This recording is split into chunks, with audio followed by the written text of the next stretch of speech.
Yes. You look fantastic. Thank you. You really look, either I have X-ray vision or that's a see-through dress. That's beautiful. I thought, where have I developed these incredible powers? Will I use them for good or evil? No, you look fantastic. You really do look beautiful. Thank you. Yeah, very nice. I'd ask, like, who made the dress, but I don't know that stuff.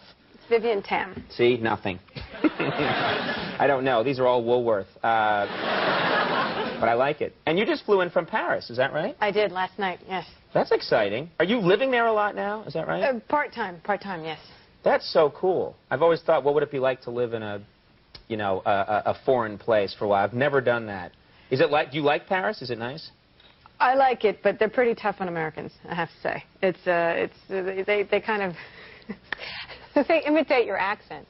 Like, you order a cup of coffee in a cafe, and they will repeat your sentence like imitating your American accent.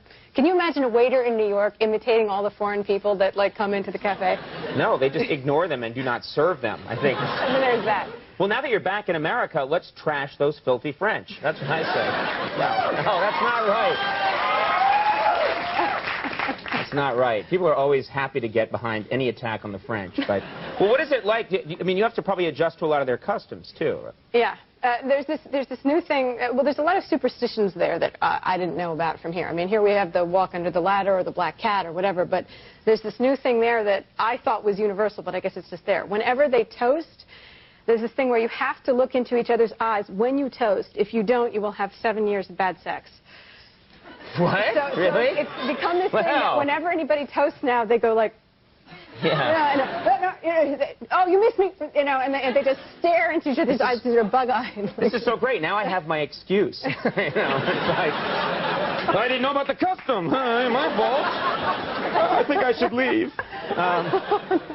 What other customs do they have? There's this thing about salt. When you pass salt, you have to put it down on the table. You don't take it from hand to hand. You have to actually, like, it has to have contact with the table. Yeah, it's like you move it like a chess piece, and then the other person picks it up. Right. And bread, if it's turned up, like on its, you know, back. So the ass of the bread is facing up, down. That's bad luck. People spend time, like, turning bread back over on tables. Well, then they're in a perfect position to mock us, aren't they?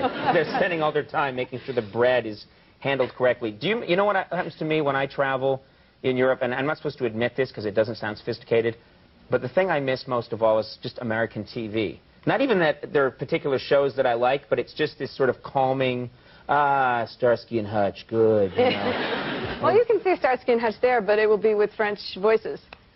That's a Starsky. You know. I mean, Hutch. Starsky, Hutch. Then they embrace, and it gets weird. It's a whole different show over there. They don't even battle crime. They just eat in really nice restaurants. What, do you miss TV when you're over there? I'm American not a big TV person, honestly. So, I mean, for me, the thing... You just watch this show, and that's pretty much it. That's it, yeah. Right. Saved you. Yeah. Thank you. No, I don't watch TV, really. I'm really not a TV watcher. The thing that I look for when I turn on the TV is an old Star Trek episode. Like, that's my favorite thing to watch, is like the old one, not the new generation. Yeah, because it got all, they kept, then the Generation 9, the 15th, the inbred generation. They, you know, it's the old one, the classic. Yeah, the classic with Kirk and Scotty and McCoy and Spock. I mean, you know, any of those. I'll take even, like, my least favorite one of those compared to, like, anything that's on TV now, practically. What's your least favorite? The Trouble with Tribbles is my least favorite. What? That's the one most people like, with the little furry, you know. No, you don't like that one? I don't like it. It's stupid. I don't like it. As opposed to the other ones with Spock and Kirk. No, the other ones are, like, fun. That one's just dumb. They're like little hamsters in a pile. I don't know. I always think the worst Star Trek episodes are the ones where they go back in time and end up in Earth in the 1920s. That's a good one, the time portal one. No, because it's clear. That's with Joan Collins. Yeah, I know. Hey, Joan Collins, you know. But what I'm saying is that it's always clear to me that they were running out of, like, money, and they were hey, there's a lot. There's, like, let's just go use the 20th Century Fox 1920s lot right over there. No, it was such a good idea. It was like the whole thing that if you go back in time and you change one thing, who knows what will happen. And the thing is, if this woman, Joan Collins, does not die in the car accident, if Kirk saves her life, She's a pacifist. I am absolutely loving this. She's a pacifist. She's a pacifist. I know this episode. She's against the war, and because of her efforts, America will take longer to join World War II, and Hitler will take over the world. Right, and so she has to die. She has to die. Right. So you can't change history. And Bones has gone crazy and is in love with her. See, I know what I'm talking about. I know that episode. Jim. What the hell? You're completely becoming unhinged here. Sorry. People right now are like calling each other at home. Mira Sorvino's cracking up. I've been away for 6 months. You know what I'm saying? So you did miss it. I did. I missed everything. I miss America. In 20 minutes, so you're just going to be out in the hall yelling, "There's nothing to power, Captain!" Mira, come out of it. No, but I miss anything. I'm over the top now about America. I'm so, like, homesick for America. It's crazy. What about, well, at least they have McDonald's in America, which the French are all mad about. And they pretend but they have McDonald's there, too. Yeah, they have McDonald's in. They have McDonald's there. Yeah, they have McDonald's there, and they're all mad about it. Like, oh, this is wrong. They secretly love it. If you go to any of these guys that are blowing up McDonald's, you'll find 600 packs of McDonald's French fries there, a McFrosty, a McFribble, you know. Those lying French. All right, well, anyway. We can't broadcast.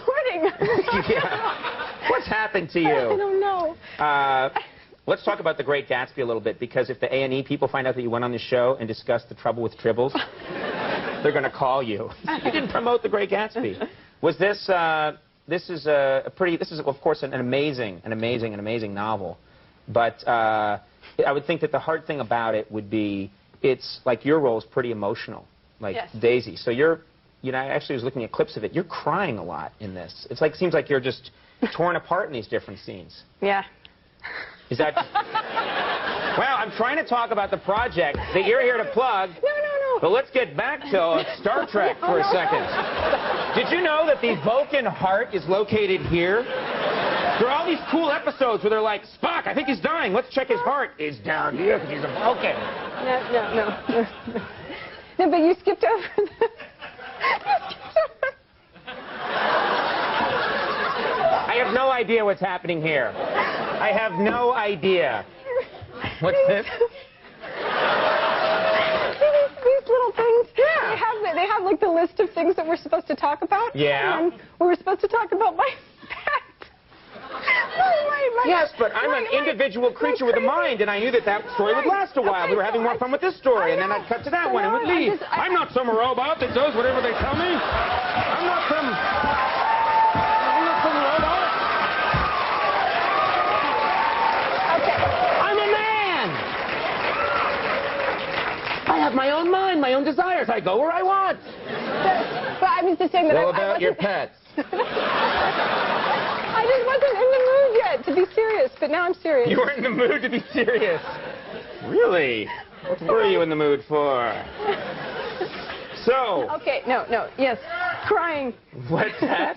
If you think we're going to talk about this project now, you're insane. Oh, stop it now. Stop There's no way we're getting back to this project. Okay, Great Gatsby. Let's try and have this be a serious interview at the end.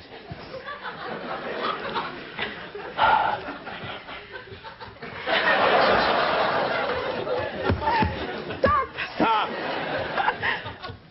You have lint on your shoulder.